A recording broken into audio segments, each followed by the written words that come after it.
هتعمل سطر واحد هتقفل خالص، وقال يعني عندك حمار طبيعي، هتدعي لي من قلبك على التغيير الجذري اللي هيحصل في وشك. ما تقومي كده دلوقتي تبصي في المراية وعرفيني إذا كنتي شايفة بهتان في وشك ولا لأ. طيب، شايفة الهالات اللي تحت عينك؟ وانتي بتبصي على الهالات اللي تحت عينك أخدتي بالك من الرؤوس السوداء والمسام الواسعة، ولا كل ده كوم والشعر الهايش المقصف المجعد ده كوم تاني خالص؟ لا، والصيف داخل علينا، حتى الشعر اللي ما بيبقاش هايش بيهيش. النهاردة هنعمل ريسيت كامل لجمالك في 24 ساعة. وعد مني ان بعد الفيديو ده بكرة الصبح اي حد هيشوفك هيقولك هو انت عملتي ايه بالظبط، لاننا هنكتشف سوا اسرار الخبراء والعيادات اللي بيخبوها علينا عشان خاطر ندفع كتير. والسر اللي هنتكلم فيه النهاردة هو جمال طبيعي بدون ولا نقطة ميك اب. الفيديو ده انا مش عايزاكي تمسكي التليفون وتشوفيني، انا عاوزاكي تسمعيني وانتي بتنفذي معايا الخطوات خطوة بخطوة. بس الاول عاوزاكي تشجعيني بلايكات كتير على الفيديو ده عشان القناة دي تكبر بسرعة بيكم، وكمان عشان استمر في فيديوهات اكتر تفيدك. اول حاجة هنتكلم فيها هي بشرتك، عشان تحتاجي لبشرة لونها موحد وما تكونش جافة ابدا ويكون كلها نضارة، وعمرك ابدا في اي مناسبة ما تحتاجي تعملي ميك اب اوفر ولا تحطي طبقات كتير عشان تخفي الهالات وتوحدي لون بشرتك. انسي الكلام ده خالص، انا منعته من زمان جدا. السر كله هو في الديتوكس الفوري. خدي قرار مع نفسك انك كل يوم الصبح هتملي ازازة مية لترين عليهم شرايح ليمون، اي فاكهة عندك، ورق نعناع. خدي بالك الكلام ده مش دلع، انا ما بدلعش نفسي، لا، ده طارد قوي لأي سموم في جسمك. السموم دي اللي أول حاجة بتعملها إنها بتخفي نضارة البشرة، ولازم خلال اليوم ده تكوني مخلصة الإزازة كاملة. أنا مش محتاجة أقولك على كمية الانتعاش اللي انت هتحسيها، ولا الاختلاف اللي هيظهر على بشرتك وعلى ايدك وعلى رجلك واي مكان جاف عندك. انا كنت زيك بالظبط، بستهتر جدا بالموضوع وافضل اتريق واقول المية مش هتعمل اي حاجة غير انها هتربي لي كرش.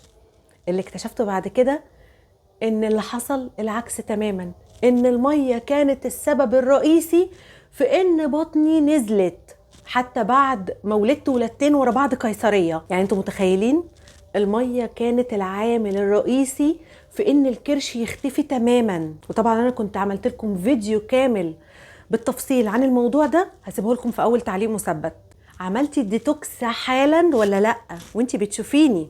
طيب لو عملتيه وشربتي منه، تعالي بقى ندخل على الخطوة التانية وهي حمام البخار. مش محتاجة ابدا عشان تعملي جلسة بخار لوشك ان يكون عندك جهاز بخار، لا، مش هحتاج اكتر من حلة مية. بعد ما المية تغلي تماما هتحطي بس في المية دي حوالي 5 نقط من زيت الشاي. زيت الشاي الاخضر هتلاقيه موجود عند اي عطار. حطي وشك قدام البخار اللي طالع من الحلة وغطي بس بفوطة كبيرة.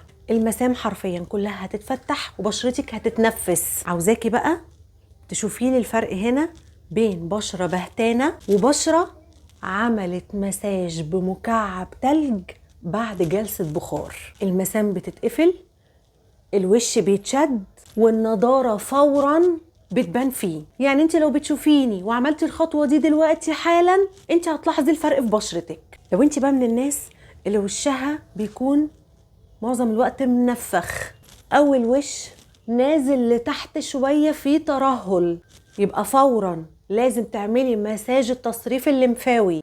ايدك وهي واخدة الوضع ده بالظبط من نص وشك وبتبدأي تمشي على وشك كله كده لفوق وتسحبي لفوق من اول هنا كده وطلعي وطلعي وطلعي لغاية الاخر خالص. اعملي الخطوة دي كل يوم 3 مرات، كل مرة لمدة 5 دقايق بس. اولا هيشيل الانتفاخات تماما، ثانيا انت هتلاقي عينك اترفعت لفوق، الحتت دي عندك كده بعينك بقت مرفوعة لفوق. مش بس كده، ده حتى الخد كمان هتلاقيه من هنا كده اتحدد. طيب لو انت من الناس اللي عندها الحتة دي مليانة او زي ما بيسموها كده فيها لغلوغ. الحل الوحيد للموضوع ده علشان تظهر النتيجة بعد شهر تقريبا هو انك تبصي للسقف وتعملك بس اللي هي الحركة الابتسامة زي ما انا هعملك دلوقتي حالا بالظبط.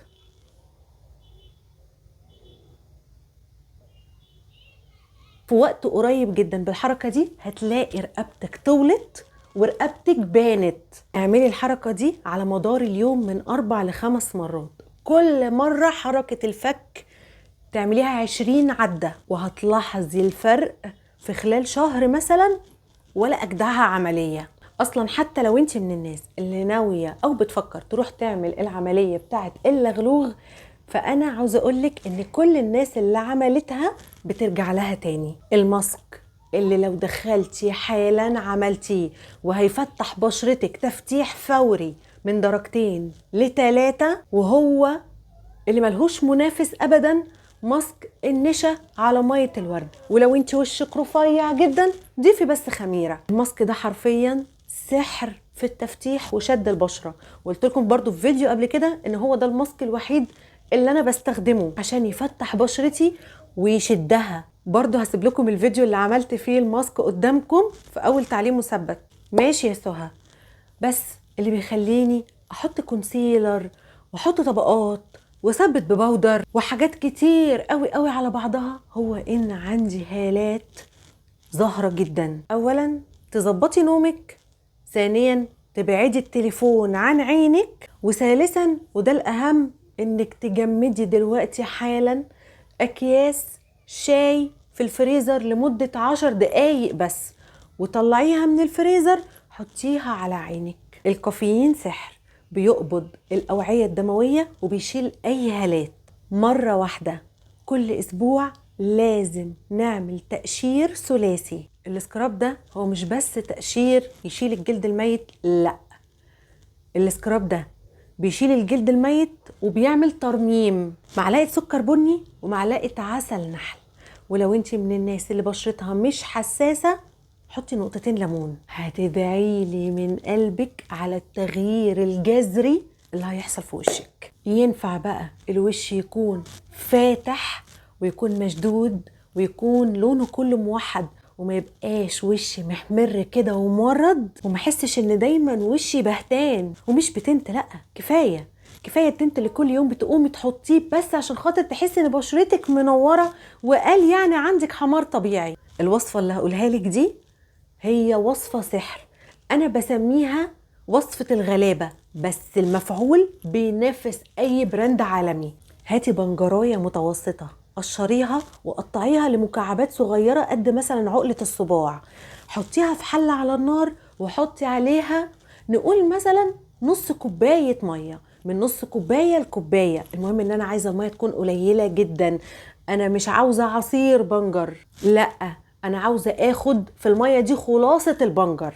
المهم ان انا هسيب المية دي تغلي لغاية ما احس ان هي بقت حمرة جدا مايلة للسواد، وكمان تلاقيها تقلت شوية. سيبيها تبرد خالص، وبعد كده هاتي مصفى سلك تكون ضيقة قوي وصفي المية دي عشان مش عايزة يكون فيها اي شوائب ولا اي حاجات صغيرة، لا، انا عايزاها تكون مية بس.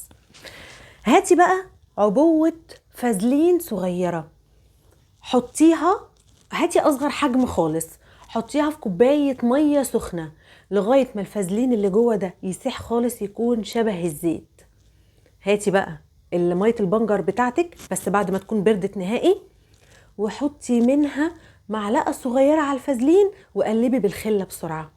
عايزة الحمار يكون وردي فاتح حطي بنجر حبة صغيرين، عاوزة الحمار يكون واضح قوي حطي تاني فازلين، حطي تاني مية بنجر. بعد ما حطيتي البنجر على الفازلين وصلتي للدرجة اللي انت عايزاها، هنا بقى اختياري بس انا بصراحة بعملها، بحط كبسولة فيتامين اي وقلبي تاني بسرعة مرة اخيرة، وحطي الفازلين بس في التلاجة 10 دقايق يجمد، وبعد كده طلعيه، وبقى عندك احلى تنت ثابت طبيعي بيدي جلو حلو قوي للبشرة وللشفايف وللكعب الرجل وللركبة وللأكواع. حرفيا هيخليكي فراولايه. بس نصيحه مني، قبل ما تستخدمي التنت ده امسحي بشرتك بشويه ميه ورد عشان التنت ده يثبت وما يبقاش ملطش. التنت اللي احنا عملناه ده مده صلاحيته من 2 ل3، انما لو ضفتي عليه كبسوله فيتامين اي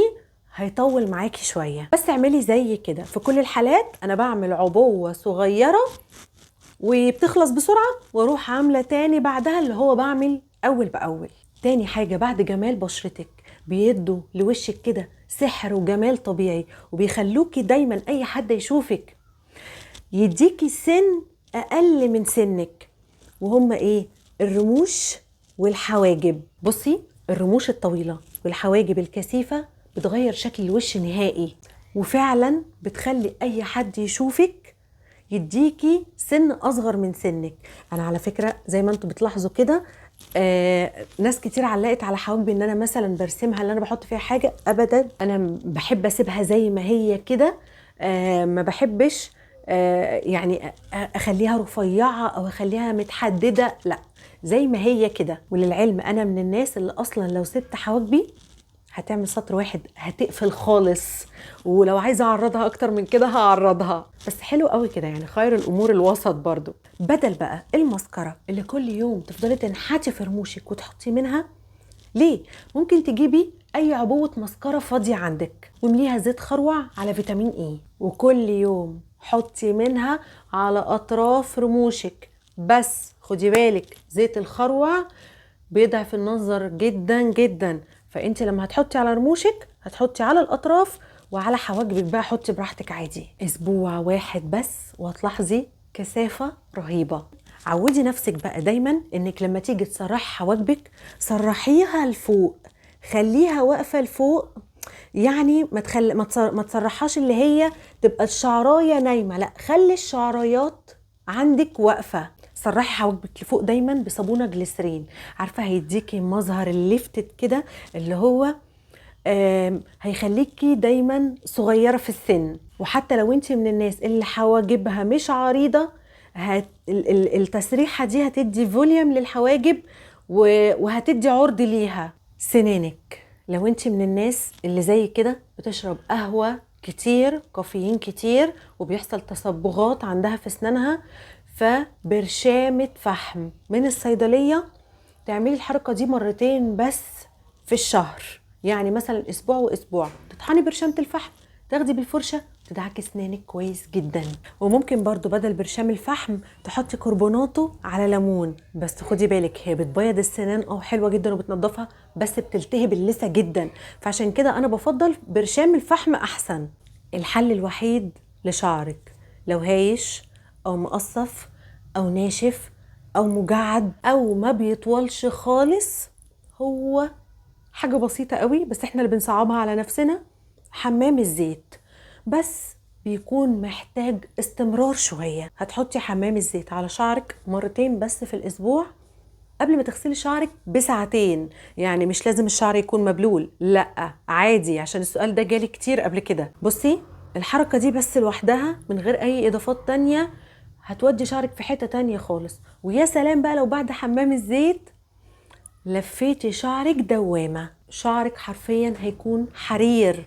الصيف داخل علينا، فانت اهتمي كويس جدا بحاجتين بس، حمام الزيت وحمام الكريم. وبمناسبة الصيف وروايح الصيف، فأرجوكي تهتمي بالشاور اليومي بتاعك. وبعد كل شاور خلي يور سيكريت، السر بتاعك، هو مسحة جسمك وهو مبلول بمسك أبيض. الريحة حرفيا هتلزق فيكي، ولا أغلى برفيوم أو بادي سبلاش أو مخمرية أو أغلى أي حاجة ممكن تحطيها. سيبك من أي حاجة تاني بنصرف عليها فلوس كتير جدا، عليكي وعلى المسك الأبيض لجسمك. عملنا سوا التفتيح والترطيب والتقشير والتوريد، واهتمينا جدا بالتفاصيل الصغيرة لكن بتفرق في شكلنا جدا. فلو انت نفذتي معايا دلوقتي حالا كل اللي انا قلته في الفيديو ده، هتشوفي الفرق بنفسك وهتدعيلي. خدي بالك برضو